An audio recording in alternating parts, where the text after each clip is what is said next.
Oh my God, McMahon, you look homeless. You got this beard. You've got these glasses on, Clark Kent. Well, I gotta get a clean shave for the 4th of July. Where I live, the 4th of July is like this huge holiday of some sort. So that's how I look, man. I'm gonna read a short story called Life After Facebook. I'm gonna keep my name and my wife's name in it, even though it's a work of fiction, just because it's the convention. I noticed that Louis C.K. and Mark Maron are using their real names and their fictional life accounts. So here we go for a short story called Life After Facebook. Mmm, delicious.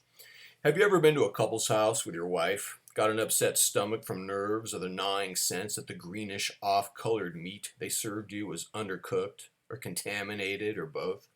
Had to suffer the great shame and anxiety of rushing to their bathroom several times and then depleted their entire stock of toilet paper? Worse than that, you later learned from mutual acquaintances that you clogged their toilet, found out they had to call a plumber at some late night hour on a Sunday, and that this plumber charged them triple the normal cost for snaking their pipes, and they could barely pay the plumber. This couple, who served you nauseating animal protein, was now shouldered with a financial burden so debilitating they ended up being 3 months late on their car and mortgage payments, resulting in a dreadful high risk credit rating. What is really sad about all this is that they were just about to buy a second car, and guess what? Their delinquent car and mortgage payments disqualified them for a low interest rate, so they couldn't afford to buy that second car after all. And who is to blame? You. If this travesty wasn't emasculating enough to my psyche already, then listen to this. This couple, who used to be good friends with my wife and me, cut ties with me. That's right. They no longer want to be my friend, and they gave finality to this act with the exclamation point of unfriending me on Facebook. Desperate to reconcile with a couple whose plumbing I had ruined, I called them and left a message explaining that I missed their friendship and that as a sign of goodwill I offered a cosign on their car loan so they could get a cheaper rate. But they didn't return my calls, in which I emphasized my sterling FICO rating, which would get them the car they wanted. I then tried another strategy. I sent them $100 gift cards for Target, iTunes, Amazon, Home Depot, and Olive Garden, but my profuse generosity failed to move them. I worry they were insulted by the fact that I assumed they'd actually go to the Olive Garden. I brought up this concern with my wife Carrie, but she dismissed my explanation. Even a gift card to a trendy bistro would have failed to get me the desired response, she said. They had been looking for an excuse to dump me for a long time. It was now time for me to let go, to take the loss on the chin, and move on with my life. I knew Carrie's advice to be sound, but I sulked for a few weeks, during which time I had a recurring dream that I was a star NFL kicker. I would make these unbelievable long distance game winning field goals before being carried off the field as I was covered with a snowstorm of confetti. The dream became more and more vivid, so that I'd awake feeling like a football hero. There seemed to be a message. You can do this. You can make a comeback. I dismissed the message as a deranged voice talking to me in my sleep. But the message, along with the dreams, kept getting stronger and stronger. There was no denying that the Jeff McMahon comeback was imminent. So I went to the Prospect College football field during tryouts and told my longtime friend, Coach Tanner, to let me kick from the 50-yard line. I've allowed Coach Tanner to stick a bunch of players in my English classes over the last 15 years, and he owed me a favor. He laughed and told me to give the football a ride. I kicked the football and it went through the middle of the goalposts. I gave it another kick from 60 yards out and it went through again. Coach Tanner looked flummoxed. Jesus, McMahon, I knew you kicked in high school, but I didn't know you still had it in you. I've gotten into shape, I explained. I was referring to the 40 pounds I had lost in my religious daily ritual of power yoga since my doctor said that losing weight would elevate my testosterone and reduce my bad cholesterol. As I was explaining my weight loss, Tanner was on his cell telling about this middle-aged English professor with legs made of gold. Within minutes, a throng of thrill seekers showed up, Other coaches, most likely. I kicked the ball through the goalpost from 70 yards, and they said I should try out for the NFL. They could call the right people. The buzz about my kicking leg was big. Reporters showed up the next day on the field, and some scouts. All the while I was thinking this weird thought that came out of nowhere. If I can really pull off this incredible feat and become an NFL kicker, I'll for the first time in my life have more Facebook friends than my wife. No doubt I'll amass Facebook's 5,000 friend limit, and I'll be able to delete any loser inviting me to play those stupid Facebook games. Bubble Shooter, Pokemon Tower Defense, Troll Face Launch, Whack Your Boss, knowing there were thousands waiting in line to be my friend. But my comeback wasn't meant to be. As I was about to kick the ball in front of my audience, I pulled up lame, feeling a slight pull in my hamstring. I tried again the next day, but there was another mishap. I was stung by a bee in the cheek, and because I'm allergic to bee stings, I have to carry an epinephrine auto-injector. The problem is that the drug had expired over 6 months ago, and my left cheek began to swell to twice its size. I had to be rushed to the health center and receive cortisone and adrenaline treatments. A few days later, Coach Tanner had arranged for me to give another demonstration. But this time my planting foot went into a mole hole. I twisted abruptly, and in my contorted position, my inner thigh squashed my left testicle, rendering it as flat as a pancake before I fell to the ground and curled into the fetal position. Coach Tanner looked down at me in contempt. "You're like that frog cartoon who sings and dances in the shoebox, but goes silent when its owner tries to show it off to everyone else. Stop wasting my time, McMahon." My dreams of being a kicker and maxing out on Facebook were over. Also, I noticed that Coach Tanner was no longer on my Facebook friends list. He had unfriended me. I was contemplating losing yet another Facebook friend in my office the other day, trying to hold back my tears while giving tutelage to Oscar, one of my composition students, whom I mentor through the college's Puente program. I was telling Oscar my life story for his essay about his Puente mentor, somewhat distracted by my depressing, unfriendable situation, when a green-winged, 6-inch cockroach scurried under the chair Oscar was sitting on. I recoiled and screamed, not unlike a woman. Desperate to kill the roach, I picked up a can of WD-40 and sprayed the grotesque bug. The spray didn't even deter it. Rather, the spray covered the gargantuan roach with a shiny sheen and made it look pissed off that I had subjected it to such abuse.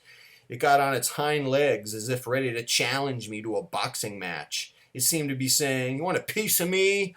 I let out another scream, more falsetto than the previous one, and threw an old dictionary at the roach. That got its attention. It fled, disappearing under the bookshelf. Oscar is a Marine who's been to Iraq and Afghanistan. He would have remained calm during the cockroach crisis had I not screamed like a woman, a fact that did not go unnoticed. The burly Marine said, "Nothing depletes a surplus of masculinity as screaming at the slat of a bug, even a large one at that. I'd start thinking about the road to redemption if I were you." Oscar wasn't going to wait for me to take that road. That night, I noticed he unfriended me on Facebook. In bed, I turned toward Carrie and told her I was falling down a social black hole, and I saw no bottom. It all started with that first couple who blamed me for ruining their toilet and their credit. "Stop feeling sorry for yourself," Carrie said, "and stop talking about all this doom." "But it's all there on Facebook," I said. "It lets you see your shitty, ever-shrinking friends list." "Fuck Facebook," she said. "It's not reality. Can't you just let go of it and think about the real things in life worth appreciating?" I thought her question over, but my mind was blank. "Come on," she pressed. "Give me one thing." Okay, since taking psyllium husk fiber supplements, my toilet paper consumption is down 98%. The next morning I remembered the words of Seneca, who wrote, and I paraphrase, that people who sat on their asses all day waiting for the world to love them would die lonely. That's what I was doing, waiting for people to friend me on Facebook and to massage my ego by saying they liked my posts. I decided to get off my ass for once and do something, to give back to this aching, grieving world which depended on my strength, compassion, and fortitude. I remembered while being treated for my bee sting, a notice in the health clinic about a blood drive. I could go on Facebook, search Prospect College's blood drive, click like, and I'd have all the necessary information I would need. In the process, I even became Facebook friends with a drive supervisor, Nurse Nancy Stevenson. My first pint of blood went fine. I was brave, talkative with the other donors, and in general remained upbeat, even accepting their offer of grape juice and cookies when I was finished. However, my second appearance to give blood didn't go so well. There was a new nurse with a severe face and a Scottish accent who put the needle in my vein in this way that felt both crooked and like it was sucking air into my vein. I was obsessing over these unpleasant sensations until I began to convulse. Nurse Stevenson rushed into the room, lowered my feet so they were elevated over my head, and told me I had just had a flight-fight response, a reaction that happens to 1 out of 20 blood donors. As I slowly sat up, I could feel the wet hairs on the back of my legs sticking to the vinyl recliner. Where I was once supine, there was now a puddle of perspiration. Nurse Stevenson and the Scottish nurse both frowned at the sweat, upon which Stevenson said, "Had to wear shorts, did you?" Shortly after her contemptuous words, sometime later that evening, Nurse Stevenson had unfriended me on Facebook. I was down to one last Facebook friend, Andrzej Jacek. He was my best friend, of course, a Polish immigrant who works in advertising in San Francisco. Andrzej has known me for over 20 years. We rarely talk anymore or even do any Facebook communication. The last time we spoke, he complained he no longer had friends, that his high-pressure job at a prominent branding company took up all of his time. You should nurture and cherish what you have, my wife always tells me. So I gave Andrzej a call at his office one afternoon. When I called, he sounded very excited. "Oh my God," he said, "I'm looking out the window right now, and I can see my boss arguing with a parking meter enforcement officer over a parking ticket. Jesus Christ! My boss has just punched him, and now another officer is putting cuffs on him. Do you know what this means?" "What?" I asked. "A job promotion!"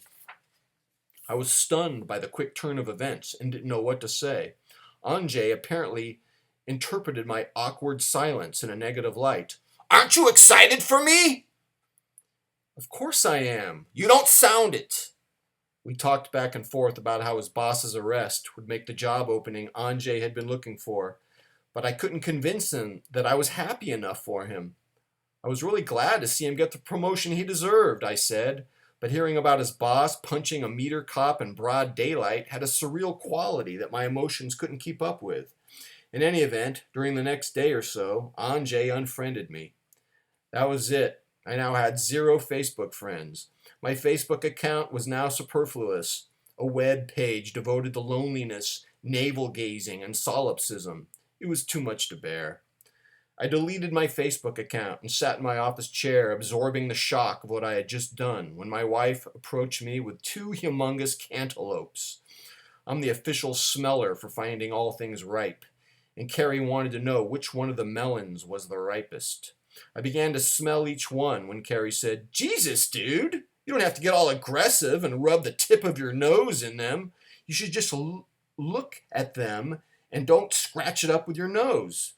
"I'm just trying to get a good smell," I said. "What, by wiping your wet nose hairs all over them? That's disgusting." I pointed to one of the cantaloupes and said, "That one, it smells sweeter." She was about to walk back to the kitchen when I told her to stop and brace herself for something extremely important. "Don't tell me you're having an affair," she said. "No! It's about my Facebook account. I deleted it." "Thank God," she said. "What about you?" I asked. "Will you delete your Facebook account?" "Hell no! I love Facebook. I love chatting with my family and friends. But for you, it's something else entirely. It's a disease. I knew she was right. I said, "That's it then. I'm starting a new life without Facebook." I was standing up now, overcome with the urge to take off all my clothes and run around the house. "Jeff," Carrie said. "What? Why is there a booger on the cantaloupe?" Ah, nice story. Anyways, I'll see you guys next time. I'm out.